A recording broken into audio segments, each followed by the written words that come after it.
నమస్తే, నా పేరు Kalyan Dilip Sunkara. Welcome to commoner library. Straight to the point, MP Gorantla Madhav గారికి సంబంధించి ఒక న్యూడ్ వీడియో కాల్ అనేటువంటి విధానంలో అది సర్క్యులేట్ అవుతున్నది. ప్రముఖమైనటువంటి తెలుగు మీడియా ఛానల్స్ అన్నీ కూడా దాన్ని టెలికాస్ట్ చేస్తూ ఉన్నారు. చాలామంది ప్రముఖులు దాని గురించి స్పందిస్తూ ఉన్నారు.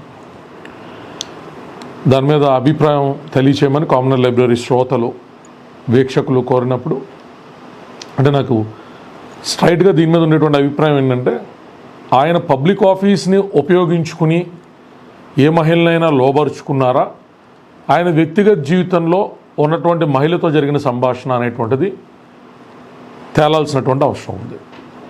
ఏంటి ఆ రెండింటికి మధ్య తారతమ్యం అంటే, ఆయన ఒక మనిషి కింద ఆయన వ్యక్తిగత జీవితంలో ఒక మహిళతో ఉంటారా, బహు మహిళలతో ఆయన సంబంధం పెట్టుకుంటారా అనేటువంటిది ఆయన వ్యక్తిగతం.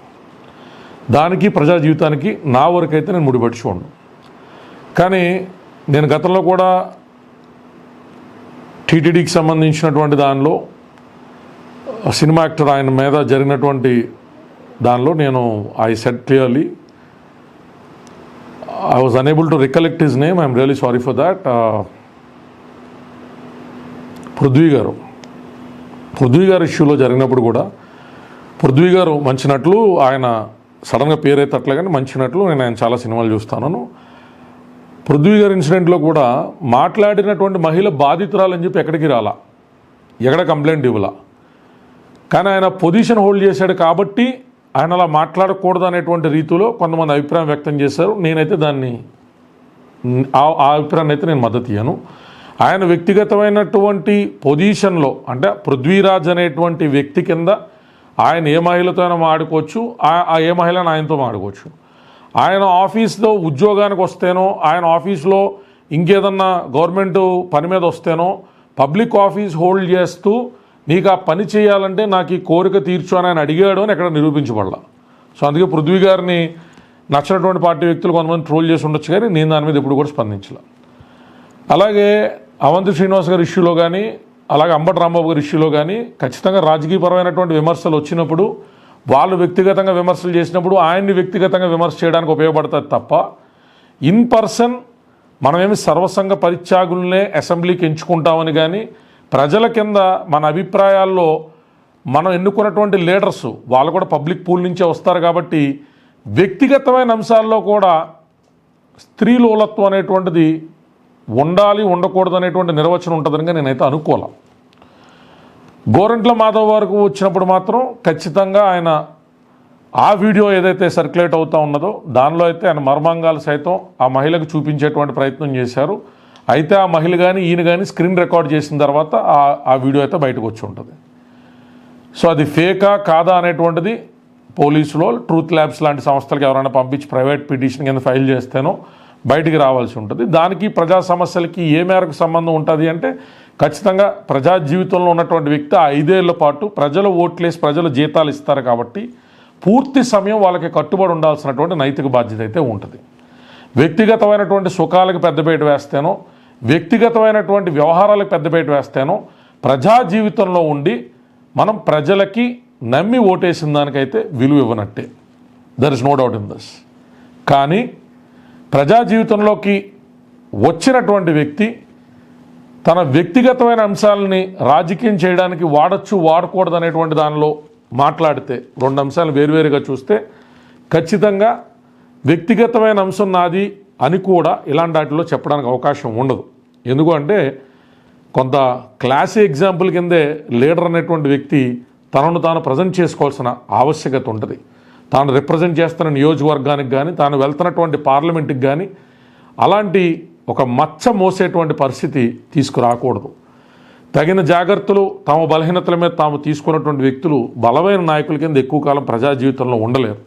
ఎన్డీ తివారీ గారి స్కాండల్ కానించి మధ్యకాలంలో మనం చూసినటువంటి చాలా అంశాల్లో పొలిటికల్ హనీ ట్రాప్ అనేటువంటిది ఒకటి ఉంటుందా ఉండదా అనేటువంటి దాని గురించి మనం ఎక్కువ లోతుగా వెళ్ళక్కల. ఖచ్చితంగా ప్రత్యర్థులు సామదాన భేద దండోపాయాల్లో అన్ని ఉపాయాలని ప్రయోగించి యుద్ధం చేస్తారు. Everything is fair in war.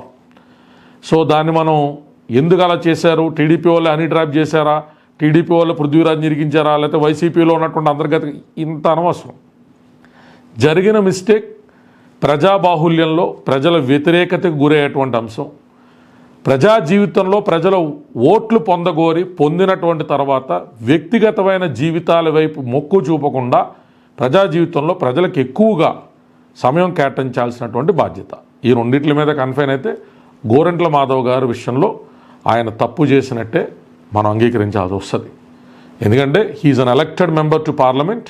So ఆ గౌరవప్రదమైనటువంటి పబ్లిక్ ఆఫీస్లో ఉంటూ ఆయన అంత అంటే అది దిగజారుడని నేను అనను, కానీ అంత ఆదమరిచి వ్యవహరించడం అనేటువంటిది సమంజసం కాదు. అది ప్రజా జీవితానికి శ్రేయస్కరం కాదు, ప్రజలకి మంచి చేయదు. ఆ రిప్రజెంటేటివ్ కింద ఇంకోసారి ఆయన నుంచోవాలి అన్నా కూడా ఆ నియోజకవర్గానికి అది మచ్చ కింద మిగిలిపోయేటువంటి పరిస్థితి ఉన్నది. కాబట్టి జాగ్రత్తగా వ్యవహరించాల్సిందేమో. అంత మంచి పొజిషను జగన్మోహన్ రెడ్డి అనేటువంటి వ్యక్తి, సరే అఫ్కోర్స్ అంతకుముందు సాక్షి అనేటువంటిది ఒక 5 సంవత్సరాల క్రితం ఇదే గోరంట్ల మాధవ్ ఓవర్ యాక్షన్ అని చెప్పి వీడియోలు అప్పుడు మాధవరెడ్డి అనేటువంటి ఎవరో సంఘానికి సంబంధించిన నాయకుడి మీద ఈయన లాఠీ జులుం చూపించాడని చెప్పి వేసింది. తర్వాత పార్టీలో జాయిన్ అయ్యారు. తర్వాత ఆయన మద్దతులకు ఇచ్చారు. జేసీ దివాకర్ రెడ్డిని తొడగొట్టారు. సో టీడీపీని ఛాలెంజ్ చేస్తున్నాడని ఇచ్చారు. కురబా కమ్యూనిటీ ఈక్వేషన్లో ఆ కురబాకు సంబంధించినటువంటి సామాజిక వర్గం అనంతపురంలో కాస్త ఇన్ఫ్లుయెన్సింగ్గా ఉంటారు కాబట్టి ఆయన టికెట్ పొలిటికల్ ఈక్వేషన్స్లో ఇచ్చారు. బట్ అట్లాంటి గోల్డెన్ ఆపర్చునిటీ వచ్చిన తర్వాత, ప్రజలు కూడా ఇచ్చిన తర్వాత, కనీసం జగన్మోహన్ రెడ్డి అనేటువంటి వ్యక్తి సంగతి పక్కన పెడితే ప్రజలు ఇచ్చిన తర్వాత ప్రజలైనా కూడా దృష్టిలో పెట్టుకుని ఆయన నడవడికని మీద మాత్రం ఆయన శ్రద్ధ సారించాల్సింది అనేటువంటిది నా అభిప్రాయం. అది అవంతి శ్రీనివాస్ గారి విషయంలో అయినా, అంబటి రాంబాబు గారి విషయంలో అయినా, మాధవ్ గారి విషయంలో అయినా, ఏ రాజకీయ నాయకుల విషయంలో అయినా ప్రత్యర్థి హనీ ట్రాప్ చేస్తాడు, ప్రత్యర్థి అల్లరి చేస్తాడు అనేటువంటిది తెలిసినప్పుడు తమ బలహీనతల మీద మరింత శ్రద్ధగాంచి తమ బలహీనతలను తాము అదుపులో ఉంచుకుని ప్రజా జీవితం మీద ఎక్కువ శ్రద్ధ పెట్టి ఉంటే మరింత బాగుండేదేమో, మరింత జనాదరణ పొందేవారేమో, మరింత ఎక్కువ కాలం రాజకీయాల్లో మన్నేవారేమో అనేది నా అభిప్రాయం. సో దీని మీద ప్రభుత్వం దృష్టి సారిస్తుందని, ఖచ్చితంగా ప్రభుత్వం ఆయన పబ్లిక్ ఆఫీస్ ఉపయోగించుకుని ఆ మహిళను లోబర్చుకోలేదు అనేటువంటి విషయమైనా కనీసం ప్రజలకు తేటతలంగా తెలియజేస్తుందని, చెయ్యాలని కోరుకుంటూ నేను ఈ అంశం మీద కన్క్లూడ్ చేస్తున్నాను. జై భీమ్, జై భారత్.